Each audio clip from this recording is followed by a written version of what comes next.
Chapter 3.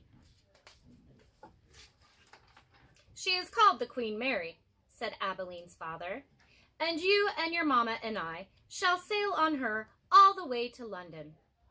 "What about Pellegrina?" said Abeline. "I will not go," said Pellegrina. "I will stay." Edward, of course, was not listening. He found the talk around the dinner table excruciatingly dull. In fact, he made it a point of not listening, if he could help it. But then Abeline did something unusual, something that forced him to pay attention. As the talk about the ship continued, Abeline reached for Edward and took him from his chair and stood him in her lap. "And what about Edward?" she said, her voice high and uncertain. "What about him, darling?" said her mother. "Will Edward be sailing on the Queen Mary with us?" "Well, of course, if you wish, although you are getting a little old for such things as China rabbits." "Nonsense," said Abeline's father, jovially. Who would protect Abeline if Edward was not there? From the vantage point of Abeline's lap, Edward could see the whole table spread out before him in a way that he never could when he was seated in his own chair. He looked upon the glittering array of silverware and glasses and plates. He saw the amused and condescending looks of Abeline's parents, and then his eyes met Pellegrina's.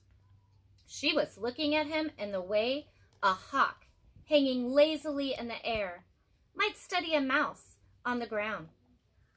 Perhaps the rabbit fur on Edward's ears and tail, and the whiskers on his nose, had some dim memory of being hunted, for a shiver went through him. "Yes," said Pellegrina, without taking her eyes off Edward. "Who would watch over Abeline if the rabbit were not there?" That night, when Abeline asked, as she did every night, if there would be a story, Pellegrina said, "Tonight, lady, there will be a story." Abeline sat up in bed. "I think that Edward needs to sit here with me," she said, "so that he can hear the story too." "I think that is best," said Pellegrina. "Yes, I think that the rabbit must hear the story." Abeline picked Edward up, sat him next to her, in bed, and arranged the covers around him. Then she said to Pellegrina, "We are ready now." "So," said Pellegrina.